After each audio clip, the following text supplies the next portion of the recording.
The Centauri Federation had never known defeat. For 300 years they had spread across the galaxy, winning every battle with their better technology.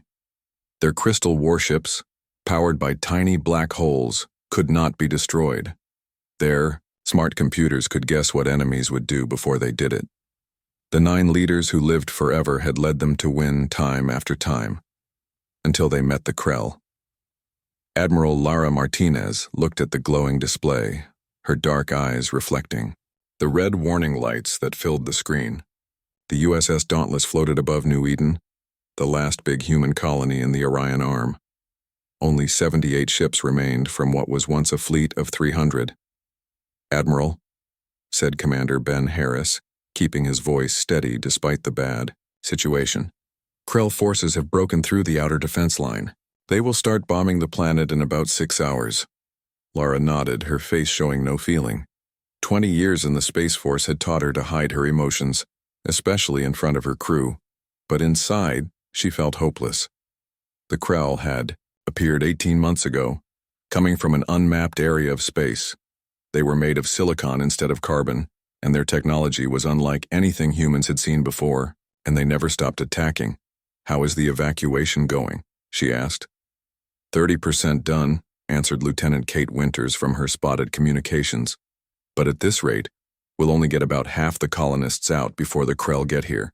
15 million people lived on New Eden. Half meant over 7 million would die.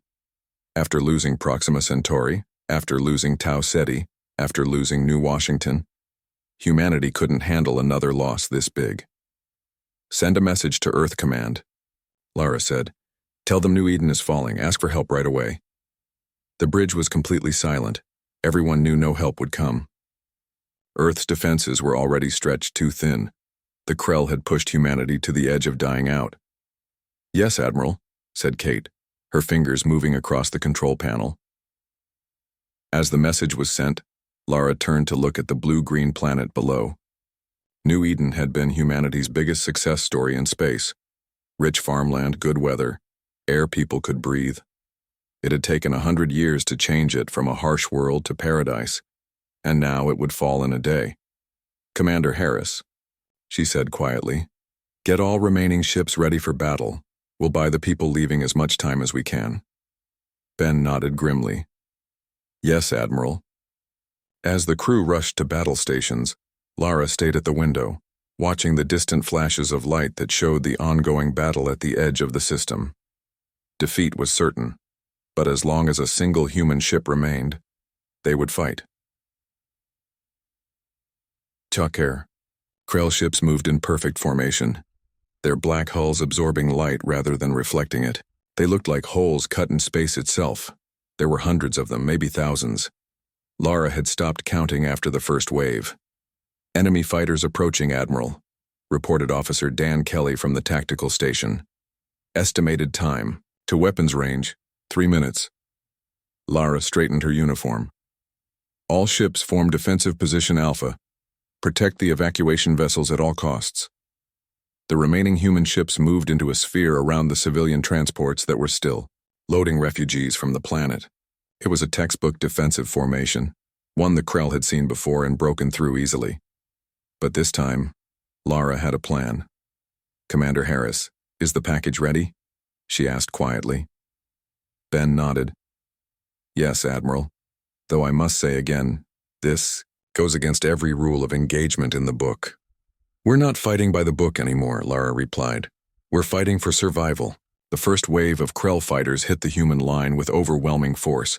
Energy beams cut through space, finding their targets with computer precision. 3 human destroyers exploded in the first volley. "Return fire," Lara ordered. "All ships. Target the lead vessels only. Ignore the support craft." Human railguns and missile systems responded, filling space with projectiles and explosions. A few Krell ships took damage, but not enough to matter. "Admiral?" Kate called out. "I'm receiving distress signals from the surface. The Krell have landed ground forces in the southern hemisphere." Lara's jaw tightened. That wasn't supposed to happen yet. The Krell were adapting faster than expected. "How many evacuation ships have launched?" she asked. 17, Admiral, Ben reported. Approximately 2 million civilians evacuated so far. Not enough. Not nearly enough. Admiral, Dan shouted. Massive energy signature detected from the largest Krell vessel. They're charging their main weapon. This was it. The planet killer. The same weapon that had turned Proxima Centauri's colonies to ash. Now, Commander, Lara said, her voice deadly calm. Deploy the package. Ben hesitated for just a second, then pressed a sequence of commands into his console. From the cargo bay of the Dauntless, a small, unmarked probe launched, accelerating rapidly toward the Krell flagship. What is that going to do against their shields? Kate asked, confusion in her voice. It's not designed to penetrate their shields, Lara explained. It's designed to attract them. The probe emitted a signal, a perfect copy of the quantum signature used by Krell ships to identify each other. The effect was immediate and dramatic. The Krell vessels are turning on each other, Dan exclaimed. Their targeting systems think the flagship is an enemy. Chaos erupted in the Krell formation as smaller vessels opened fire on their own command ship. The massive flagship's shields flickered under the friendly fire. All ships, target the flagship. Now, Lara ordered. Concentrate all firepower. The human fleet responded as one, every remaining weapon focusing on the same point in the Krell flagship's weakened shields. For a moment, nothing happened. Then, a bloom of light erupted as the shields failed and human missiles found their mark. The Krell flagship didn't explode. It seemed to collapse in on itself, as if being consumed from within. Direct hit on their command center, Ben reported, unable to keep the excitement from his voice. Krell fleet is in disarray, Dan added. Their formation is breaking apart. Lara allowed herself the smallest smile. Push the advantage, all ships engage at will, get those evacuation vessels clear. As the human fleet pressed forward, something unprecedented happened. The Krell began to retreat. They're falling back, Kate said in disbelief. Admiral, they're actually withdrawing from the system. A cheer went up on the bridge, quickly silenced by Lara's raised hand. This isn't over, she warned. They'll be back and in greater numbers, but we've bought New Eden some time. She turned to Kate. Send word to the surface. Continue evacuation at maximum capacity. As the Krell ships disappeared into the darkness of space, Lara allowed herself to truly look at the cost. More than half her fleet was gone. Thousands of good people lost. But they had done the impossible. They had forced the Krell to retreat. It wasn't a victory, not really, but it was hope. And right now, hope was all humanity had left. Colonel Frank Donnelly stood in the rain, watching as the last transport ship took off from Camp Valor. The muddy ground shook under his boots as the huge engines pushed against Earth's gravity. Another 5,000 soldiers gone, sent to the front lines in a war humanity was losing. That's the third group this month, said Major Olivia Pierce, coming to stand beside him. Her uniform was soaked through, but she didn't seem to notice. At this rate, we'll have sent every soldier we have within 6 months. Frank nodded, his weathered face serious beneath his short gray hair. And still not enough. The Krell had taken New Eden 3 weeks ago. Before that, it had been Tau Ceti, New Washington, and a dozen other colonies. Humanity had been pushed back to Earth and a few nearby settlements. The experts thought that at current loss rates the war would be over within a year. Let's get out of this rain, Frank said, turning toward the command bunker. Inside, the Situation Room was busy with activity. Officers moved between stations, their faces tired from lack of sleep. On the main screen, a live map showed the shrinking borders of human space with red marks showing Krell advances. Suddenly, every screen in the room flickered. The battle maps disappeared, replaced by static. What the hell? Frank muttered. The static cleared, showing the face of a woman. Her skin was pale, her eyes a bright purple. Behind her, strange symbols moved across a curved wall. This message is for the leaders of Earth, she said, her voice with a slight accent. I am Ambassador Ilara of the Arcadian Alliance. We have been watching your fight with the Krell Empire. Frank felt his heart beat faster. In 300 years of space, travel humanity had met only 4 alien species. and the Krell had been the fourth. The Krell have destroyed 17 civilizations in the last 1,000 years, Alara continued. They are a predatory species that consumes everything in their path. No single power has been able to stop them. She paused. But your species fights differently. The ambassador leaned forward. Your defense of New Eden should have lasted hours. It lasted 17 days. Your battle plans are unusual. Your soldiers keep fighting long after our strategic models predict surrender. This interests us, Major Pierce whispered. Is this real?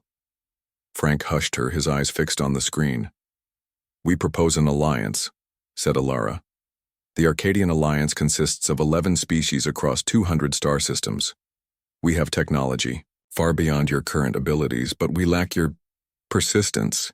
The image changed, showing designs for what appeared to be weapon systems, ship plans, and defense installations, technology beyond anything humanity had.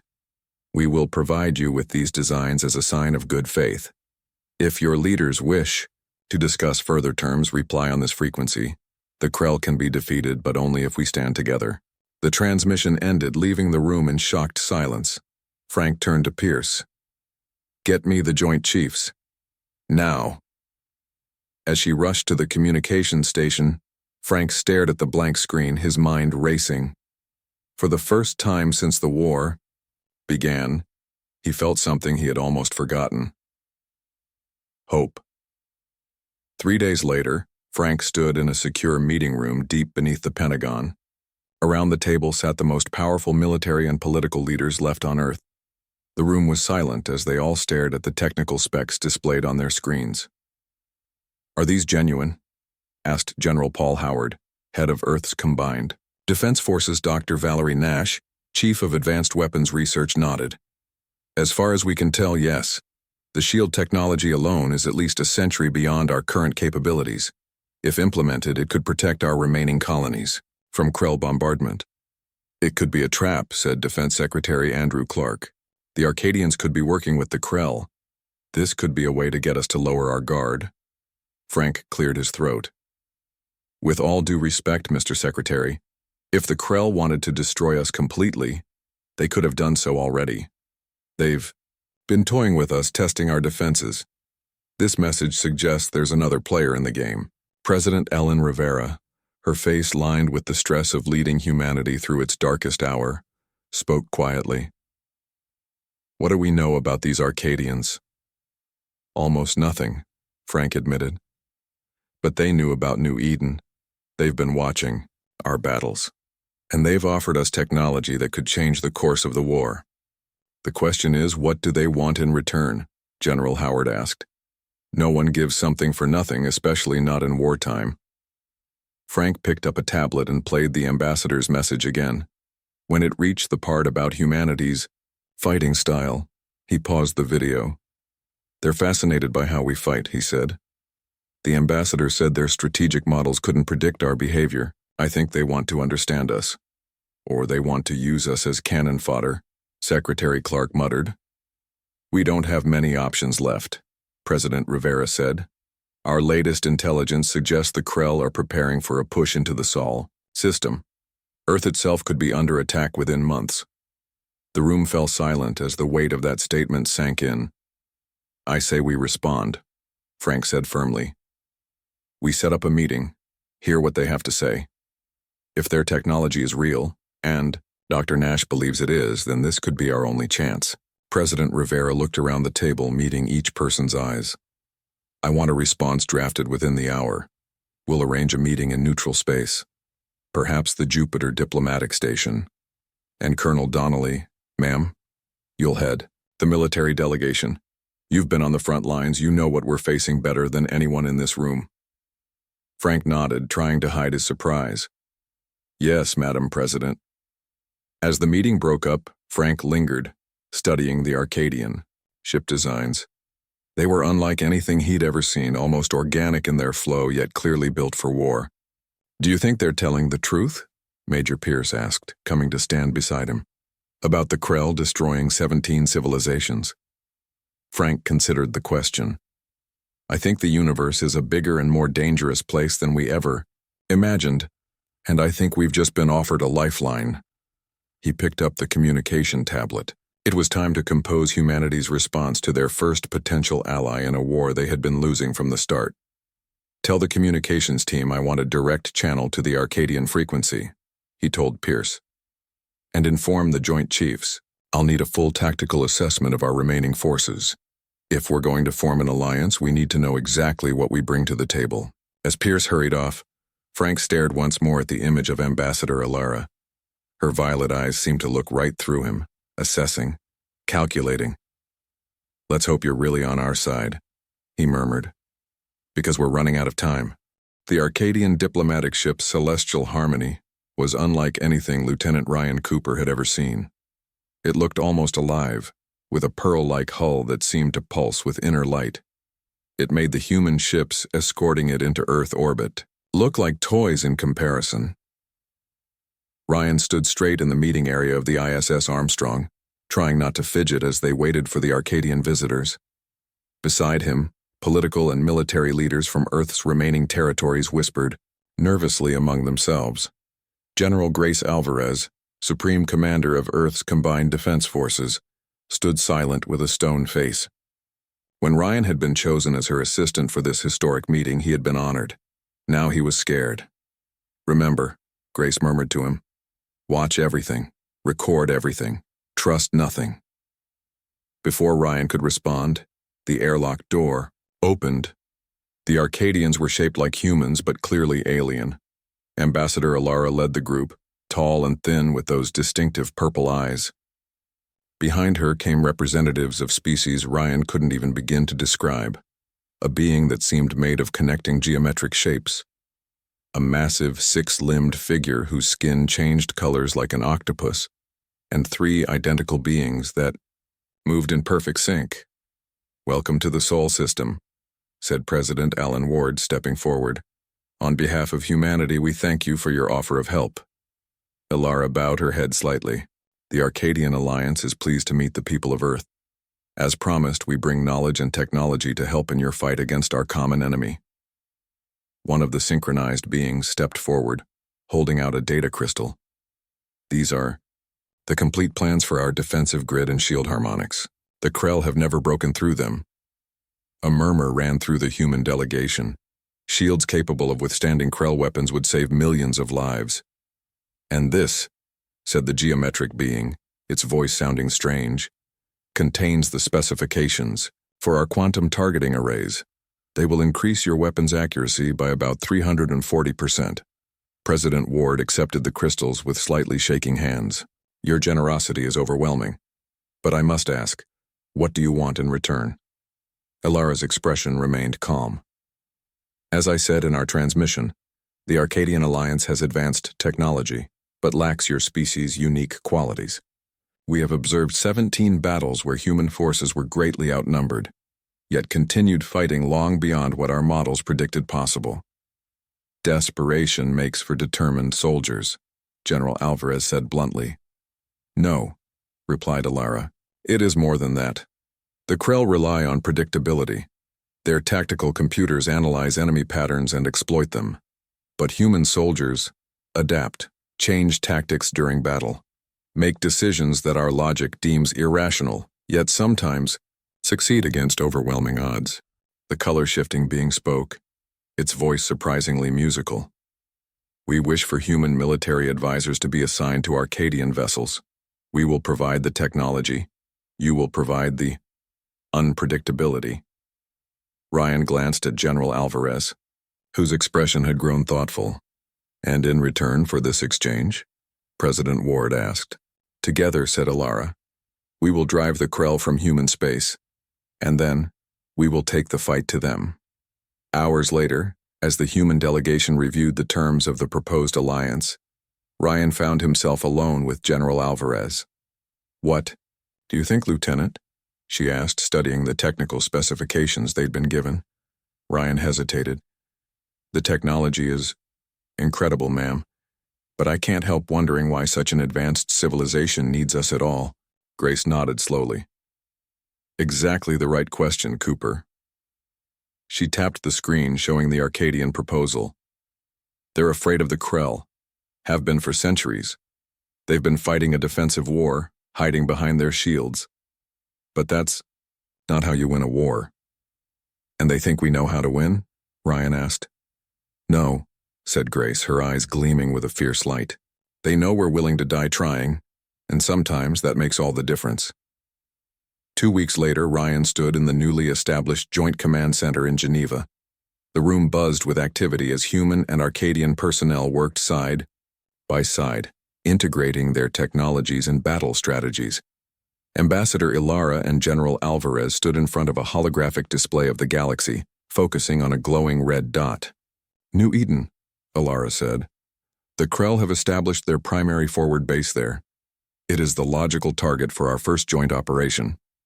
General Alvarez nodded. Agreed. They won't expect us to strike back so soon. And retaking New Eden would be a powerful symbol for our people. Ryan watched as they discussed troop movements and fleet formations. The Arcadians had already begun upgrading Earth's remaining warships with their shield technology. Human engineers worked day and night to understand and implement the alien designs. Lieutenant Cooper, the general called. What's the status of the tactical integration teams? Ryan consulted his tablet. 6 teams deployed to Arcadian command ships, ma'am. Initial reports show some cultural differences in approach, but they're adapting. Cultural differences? Ilara asked, her head tilting slightly. Ryan hesitated, wondering how to phrase it diplomatically. The Arcadian commanders were surprised by our emphasis on creative solutions over maximum survival probability. A slight smile touched Ilara's lips. You mean they were shocked by your willingness to sacrifice? If necessary, General Alvarez said firmly. We've learned the hard way that sometimes the only way to win is to accept losses that would be considered unacceptable under normal circumstances. The geometric Arcadian, whose name Ryan had learned was Nexus, joined the conversation. Our simulations suggest a 73% casualty rate for the New Eden operation if we use human aggressive tactics. And what's the probability of success? Alvarez asked. 68%, Nexus replied, compared to 42% using standard Arcadian defensive protocols. The general nodded. Those are odds we can work with. Ryan watched the exchange with growing understanding. The Arcadians had superior technology but were constrained by their own caution. Humans had inferior technology but were willing to take risks that the Arcadians found unthinkable. Together, they might just have a chance. When do we move on New Eden? Ryan asked. 3 Earth weeks, Ilara answered. Time enough to retrofit. Your primary battle fleet and train joint strike teams. General Alvarez turned to Ryan. Cooper, you'll be our liaison with the Arcadian command ship. I need someone who understands both their technology and our tactical approach. Ryan felt a weight settle on his shoulders. Yes, ma'am. As the meeting continued, Ryan found himself standing beside one of the synchronized Arcadians, who had introduced himself as Tria 1. Your people are very strange, Lieutenant Cooper, Tria 1 said quietly. You know you face almost certain defeat, yet you continue to fight as if victory is possible. Ryan considered this. Maybe that's why we're still here. If we accepted defeat as certain, we would have surrendered months ago. Tria 1's eyes, a deeper purple than Ilara's, studied Ryan's face. And is that why you will win, because you refuse to accept the possibility of losing? No, Ryan replied. We'll win because now we're not fighting alone. For the first time, Ryan felt something beyond hope, something that felt almost like certainty. The Krell had never faced an enemy like humanity before. And now, with Arcadian technology backing human determination, they were about to learn a hard lesson. The tide was about to turn. The Arcadian training facility on Europa was a wonder of alien engineering. A massive complex built under the icy surface of Jupiter's moon. Human soldiers arrived by the thousands, assigned to train alongside their new allies and learn to use the advanced technology being added to Earth's defense systems. Captain Samantha Reeves had never expected to find herself teaching alien warriors how to fight. Yet here she was, facing a group of Arcadian military officers who watched her with looks ranging from curiosity to doubt. The problem, Sam said, walking in front of the glowing tactical display, is that you've been fighting defensively for too long. The Krell adapt to patterns. If you keep doing the same thing, even if that thing is better technology, they'll eventually find a weakness. The Arcadian commander, a tall being named Thelios, whose skin had a metallic shine, tilted his head. Our simulations show that aggressive tactics result in 43% higher death rates. Sam nodded. At first, yes. But the Krell expect you to retreat when losses mount. They've programmed that expectation into their battle plans. She changed the holographic controls, showing a replay of the Battle of Tauceti. When we kept fighting here despite taking heavy losses, we disrupted their entire tactical system. For 17 minutes, they stopped advancing because they couldn't understand why we weren't retreating. And in those 17 minutes, asked another Arcadian, we evacuated an additional 12,000 civilians, Sam replied quietly. Every minute counts when you're fighting for survival. Across the facility, other exchanges were taking place. In the engineering bay, human technicians marveled at Arcadian quantum drives while explaining the backup systems humans built into their ships, systems that kept them working even after taking damage that would disable an Arcadian vessel. In the medical wing, Dr. Nathan Diaz worked with Arcadian biotechnicians to develop new combat drugs that would allow human soldiers to connect with Arcadian neural networks without suffering brain damage. The strain on your neural pathways would be severe, explained the Arcadian medical officer, a being whose name translated roughly as healer. We'll manage, Nathan replied, injecting himself with the experimental compound. We always do. The most dramatic changes came in the combat simulators. When Arcadian officers first watched human special forces in training, they were visibly disturbed by the intensity and brutality of the exercises. Your soldiers continue fighting even when the simulation shows they should be disabled, noted an Arcadian observer, Lieutenant Diana Wright, bleeding from a cut above her eye after a particularly hard training session, shrugged. That's the point. The body can go way beyond what the mind thinks is possible. We train to push past those limits. But at what cost? The Arcadian asked. Diana's expression hardened. When the choice is extinction, no cost is too high. As weeks turned to months, the integration sped up. Human engineers worked day and night to add Arcadian technology to Earth's remaining fleet. Arcadian shield generators were installed on civilian centers. Human tactical experts trained Arcadian commanders in adaptive warfare, and in orbit around Jupiter, the combined fleet grew, crystal-like Arcadian vessels alongside the darker, more angular ships of Earth. Different in design, different in philosophy, but united in purpose. On the eve of the campaign to retake New Eden, the first major offensive against the Krell, Sam found herself standing beside Thelios, looking out at the assembled armada. Will it be enough? The Arcadian asked quietly. Sam thought of Earth, of the colonies they'd lost, of the millions who had died. It has to be, she replied, because we're not fighting for victory anymore. We're fighting for survival. Thelios studied her for a long moment. No, he said finally. That is where you are wrong, Captain Reeves. The Arcadians fight for survival. Humans. He gestured at the fleet before them. Humans fight to win. The next morning, Sam stood on the bridge of the Arcadian command vessel Light of Dawn. Around her, both human and Arcadian crew prepared for the jump to New Eden. The ship hummed with energy as its quantum drive spooled up. Fleet Admiral Derek Scott, commander of the human forces, appeared on the main view screen. All ships report. Ready, Captain Reeves? The Arcadians? Sam glanced at Thelios, who nodded. Ready, Admiral. Quantum jump plotted and locked in. Very good. Admiral Scott's face was solemn. This is the moment, people. The first time we take the fight to the Krell. Remember your training. Remember what we're fighting for. He paused. Jump on my mark. 3, 2, 1. Mark. Space twisted around them as the quantum drives engaged. For a breathless moment, Sam felt as if she were being pulled in all directions at once. Then reality snapped back into place, and the New Eden system spread out before them. Arrival complete, reported an Arcadian officer. All vessels accounted for. Krell defense grid is active, added Lieutenant Greg Foster, one of the human, tactical officers. They've detected us. Sam moved to the tactical display. Right on schedule, launch fighter squadrons and activate shields. The battle plan was bold, relying on both Arcadian technology and human unpredictability. The first wave of fighters, small nimble craft piloted by humans but equipped with Arcadian weapons, streaked toward the Krell sensor stations. Fighters approaching targets, Greg reported. Krell response vessels launching. Sam watched as the human pilots executed maneuvers that made even the Arcadian officers gasp.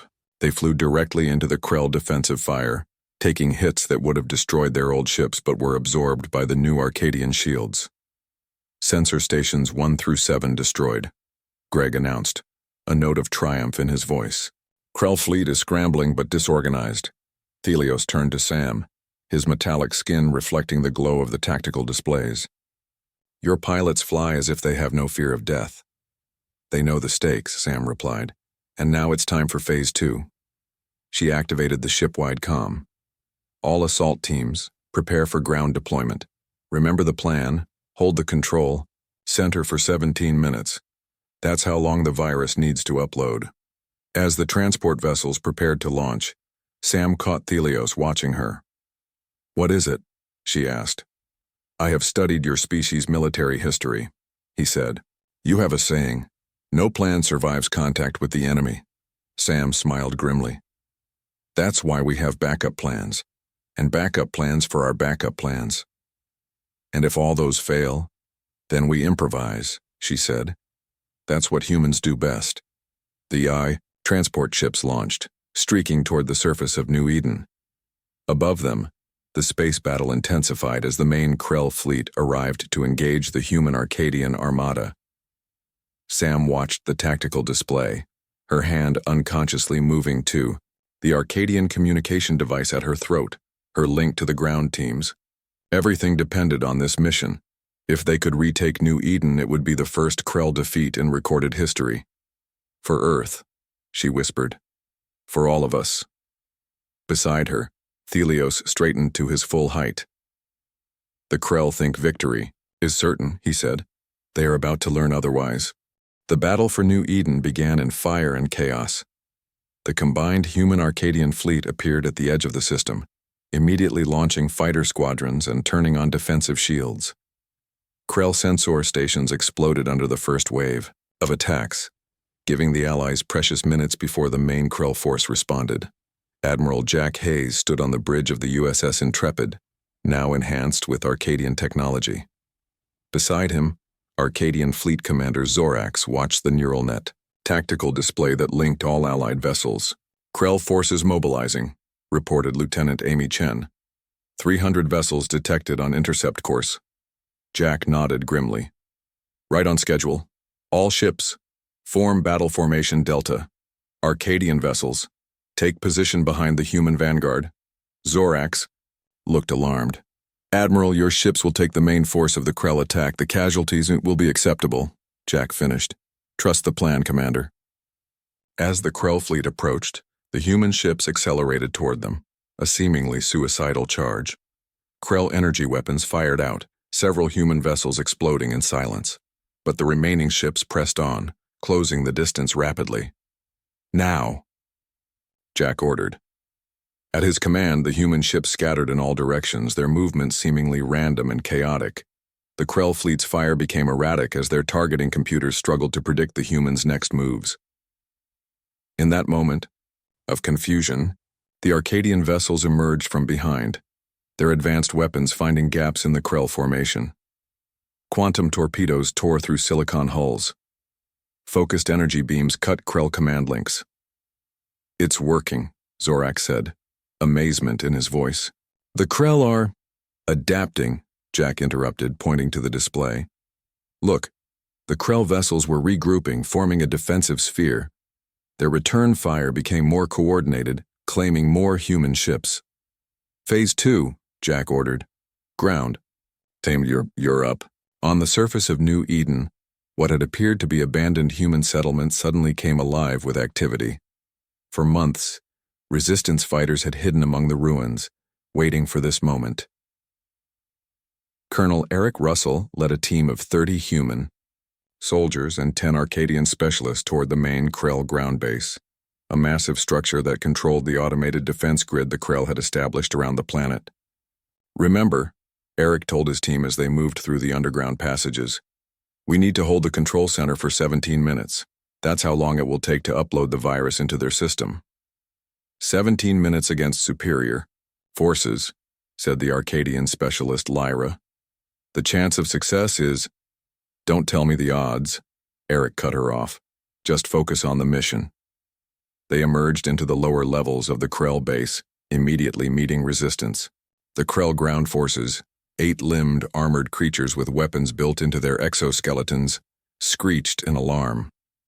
The battle was brutal in close quarters. Human soldiers used tactics the Krell had never encountered, deliberately taking wounds to create openings for their teammates. The Arcadians, protected by personal shield technology, provided covering fire as the humans advanced step by bloody step. Eric took a glancing hit to his shoulder, but kept moving forward. 10 more meters to the control center. Above the planet, the space battle had reached its critical phase. The Krell had recognized the human tactics and adjusted their formation, focusing fire on the Arcadian vessels with their valuable shield technology. "They're targeting our support ships," Jack said, watching as an Arcadian cruiser exploded under concentrated Krell fire. "All human vessels execute Maneuver Omega." What followed defied conventional space combat tactics. Human ships deliberately placed themselves in the line of fire, using their hulls to shield Arcadian vessels. As the humans took damage, they drove their wounded ships directly into Krell formations, not as suicide runs, but as calculated disruptions. "This is madness," Zorax whispered, watching as human captains risked everything to create openings for the Alliance. "This is humanity fighting for its home," Jack replied. On the surface, Eric's team had reached the control center, establishing a defensive perimeter, as Lyra began the complex process of uploading the virus that would disable the Krell defense grid. "How much longer?" Eric asked, firing at Krell reinforcements attempting to breach their position. 12 minutes, Lyra replied, her hands moving across the alien interface. "But Krell reinforcements will overwhelm us in approximately 7 minutes. Eric touched his comm unit. "Hayes, we need more time." In orbit, Jack received the message and made the hardest decision of his career. Intrepid to all remaining human vessels. Implement protocol sacrifice. One by one, human ships turned toward the planet, accelerating to maximum speed. They didn't target the Krell fleet. Instead, they aimed for the automated defense platforms in the planet's lower orbit. Each collision destroyed both the human ship and the Krell technology, creating a cascade of failures in the planetary defense system. "What are you doing?" Zorax demanded. "Giving our ground team the time they need," Jack said, his voice steady despite the cost in human lives playing out before him. In the control center, Lyra looked up in shock as the facility's power fluctuated. The orbital defenses, they're failing. Eric didn't need to ask how. He knew what his comrades in space had done. "How much more time do you need?" 3 minutes, Lyra said, working faster. "You'll have it," Eric promised, as he and his remaining soldiers prepared for the final Krell assault. The next 3 minutes were the longest of Eric's life. His team fought with desperate courage, human and Arcadian alike falling to hold their position. When the last Krell attacker fell, only Eric, Lyra, and 3 others remained standing. "It's done," Lyra announced, her voice weak from her own injuries. "The virus is uploaded. The Krell command system is compromised." In space, the effect was immediate and dramatic. Krell vessels began firing on each other, their targeting systems corrupted. Communications between Krell units broke down completely. The perfect coordination that had made them so deadly dissolved into chaos. "All ships, press the advantage," Jack ordered. "Drive them out of the system." The combined fleet surged forward, Arcadian precision weapons complemented by human determination. The Krell, unable to adapt to the simultaneous failures in their system, began to retreat. Hours later, as the last Krell ship fled the system, Jack stood in the ruins of New Eden's capital city. Beside him, Zorax surveyed the destruction. "The cost was high," the Arcadian said quietly. Jack nodded, watching as human and Arcadian medical teams treated the wounded. "It always is." "But we won," Zorax continued. "For the first time in our history, the Krell were driven back." He turned to face Jack. "Your people fight like no species we have ever encountered." "Because we have to," Jack replied simply. "This is just the beginning, Commander. New Eden was the first step. Next, we take back all that we've lost. And then we take the fight to the Krell homeworld," Zorax finished. "The Arcadian Alliance will stand with humanity until the end." As the sun set over the battlefield, human and Arcadian soldiers worked side by side, rebuilding what had been destroyed. The war was far from over, but for the first time since the Krell had appeared, victory seemed possible. Defeat had been certain until the relentless human soldiers arrived, and now the galaxy would never be the same.